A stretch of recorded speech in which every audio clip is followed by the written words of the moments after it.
Hello everyone, I'm Chris Mozillo, Sindryson, and this is a review of God of War. God of War, it's a series I've never played before, but I do at least have some prior experience from having watched my brother play odd bits and pieces of the first few games all the way back in 2005. So we see our favourite Spartan back for a whole new installment in a sort of soft reset of sorts, because we're not in Laconia anymore. Laconia. Instead, we've made a great big hike all the way to the Great White North. Or is it Norse? What? It was North? The script wasn't clear. Yes, I do know how to So the game starts out, as most games do, with a simple difficulty decider. Although I'm not sure if I should go with the super hard difficulty. Maybe just challenging, because, I may be mad, but I'm not Kratos levels of mad. Kratos' latest adventure involves a few new changes to the old God of War dynamic. For starters, Kratos has a child. What? Another child. We all know what happened to the last of Kratos' offspring. He killed them all.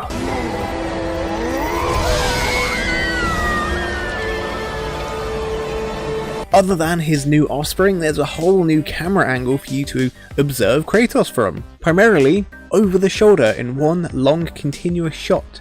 It adds this great sense of intimacy with the character, to the point where you get a much greater sense that you are Kratos. Now this would be where it'd be really kind of funny and obvious to, don Kratos' face tattoo with some kind of hilarious face paint or face crayon, but it's a little obvious and overly cliche, as well as it being a total nightmare to clean off afterwards.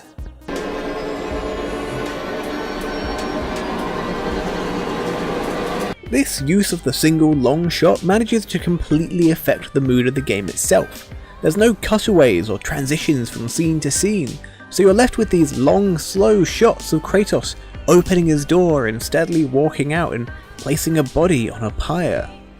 It creates this wonderful sense of melancholy, not through music or the use of colours or words, but purely through the camera work, as it just rests a little longer on Kratos' stoic face, betraying no emotions.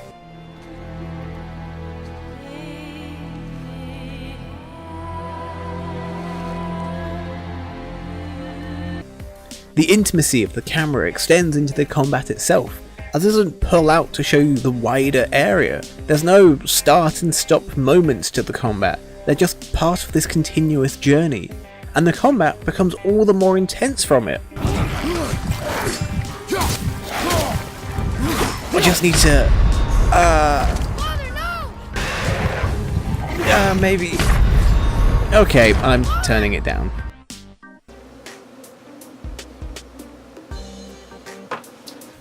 You see, in previous God of War games there were these massive epic battles that involved these absurd spectacle combos. They may have been as simple as hitting square, square, square, triangle, but on screen Kratos was letting loose a flurry of death blows from his blades of chaos, juggling enemies into the air and, causing all manner of disaster.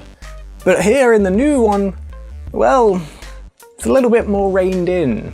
Your combos are a lot simpler, the variety of enemies are arguably fewer, and the variety of items to use are greatly reduced, and yet it's still really fun.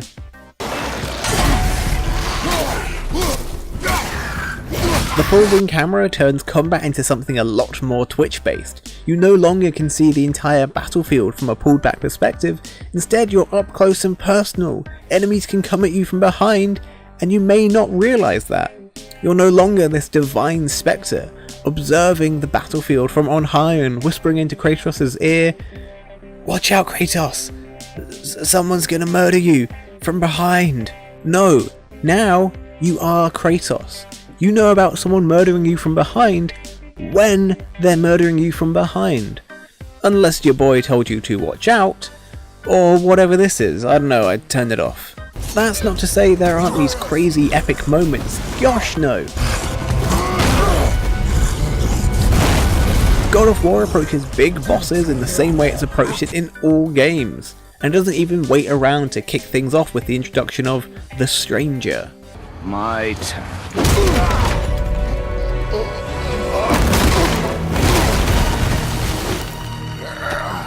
You see, this isn't the first boss battle that you come across in the game. No, I mean, even the first one's a massive spectacle and a complete taking your breath away moment. But here, with the Stranger, it acts as a sort of punishing exam almost at the end of the introduction, but not just as a test to see if you actually understand how to play the game in a rather brutal showdown. It also acts as an introduction of the main forces that will be working against you along your journey. I feel nothing! Preaching to the choir, my friend.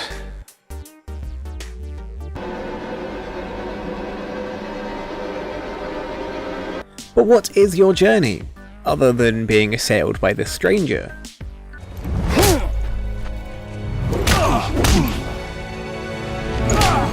Well, ultimately it's to play out your dead partner's final wish, for her ashes to be spread from the highest peak in all the realms. This solemn duty will see Kratos heading out from the safety of his home, and along with his child, Atreus, you'll meet a whole variety of characters and scenarios. Except you also have to deal with the boy. The boy, being a simple boy, may not fully be prepared to go hiking up a mountain, and it's up to Kratos to try and educate and train him. Although Kratos does have a rather unique style of education. Close your heart to their desperation.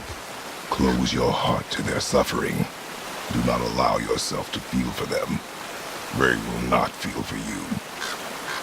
Despite that though, you can't say Kratos isn't a good parent. Father, help me! Atreus! Ooh, I wonder what's in these boxes.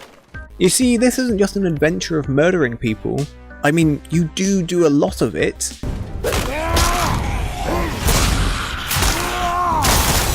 But Kratos also engages in the greatest adventure of them all. Parenthood. Again. This is an entirely new light that we see Kratos in. We've only ever known him as the envoy of pure, unadulterated rage and murder. And suddenly, he's older, he has a beard. A good beard, he's more restrained.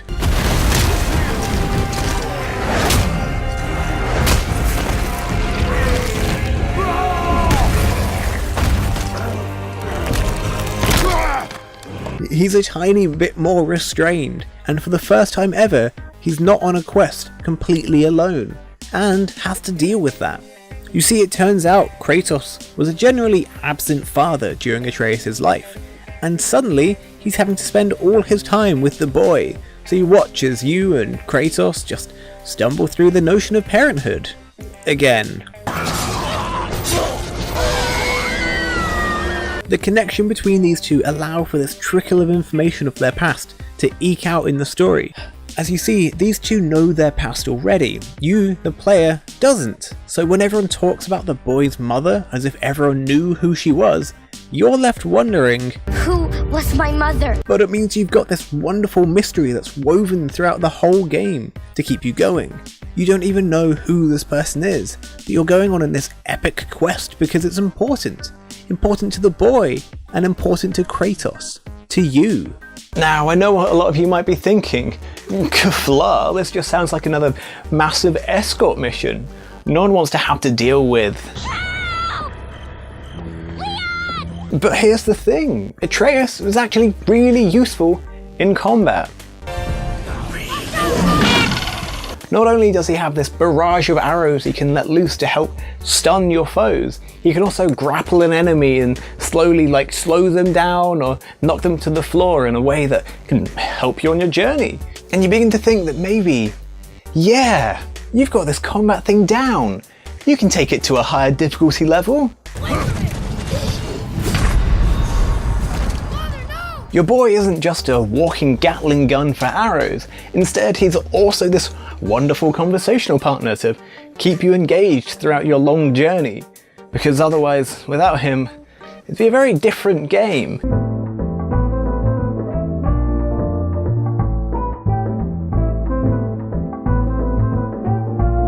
You see, God of War has gone a little bit open world.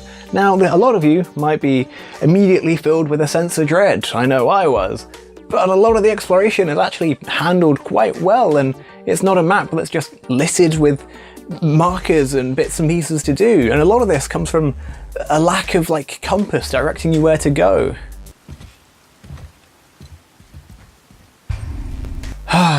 Get rid of that. Just get rid of it all. While God of War has more open world elements, that's not to say it's just this massive, horrible, empty world that you have to spend hours boating across, cleaning up small dots on a map. Instead, it's a series of small islands and alcoves, some of which are small puzzle rooms. Others open up to be these massive optional dungeons, and a lot of these are involving side quests, which aren't terrible, and it's good. With there being no compass, it really gets you to look up and around as you're travelling on your quest, and to be honest, the whole thing is horribly beautiful, from how nice Kratos' beard looks, to the startling scenery and sudden contrasts of sharp and bright colours to an otherwise tundric land. God of War manages to be a very nice visual spectacle, and if just the natural beauty of the artificial world wasn't enough to wet your whistle, there's a variety of little riddle chests and puzzles that direct you to look around in various nooks and crannies. Although it says I need to solve 3 riddles to open this chest, but then, is this a riddle? Well, I guess it's a very Kratos way of solving things. There's so many bits and pieces to enjoy in this wonderful game, and sometimes it's even really simple things like being able to throw your axe. Just launch it off a cliff, launch it at a wall and run away, or even just throwing it repeatedly at enemies for a delightful boop. It's such an odd and simple mechanic that just seems so inherently goofy, as the big burly Kratos just launches his only weapon off the edge of a mountain like it's no big deal. Oh no. It also has to be said that if you're a nerd for lore, then God of War's exploration of Norse mythology is wonderful.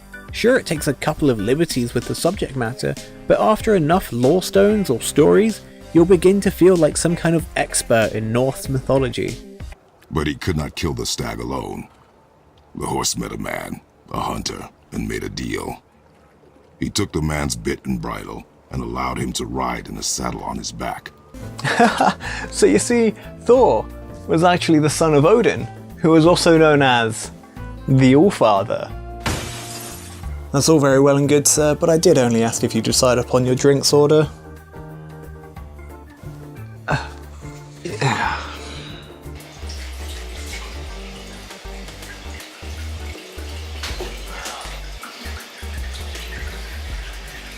God of War is this incredibly solid game. It takes the series in an entirely new direction. One slightly more of the times now that we've all kind of grown up a little bit. And that's not to say it's not, the previous ones weren't bad, but this new one, it's more drawn out approach to things. Really, it pulls you in and engrosses you in the characters and the story.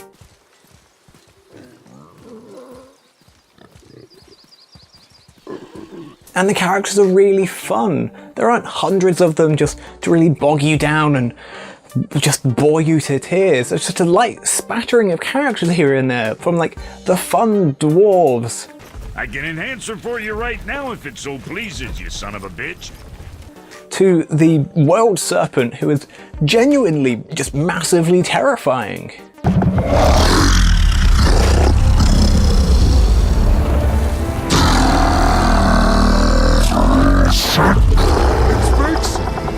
Honestly, God of War is this wonderful game. There's rarely a moment whilst playing it that I ever felt bored or disengaged, outside of, collecting the Odin's ravens, but that's because I'm a filthy completionist and don't know what's better for me.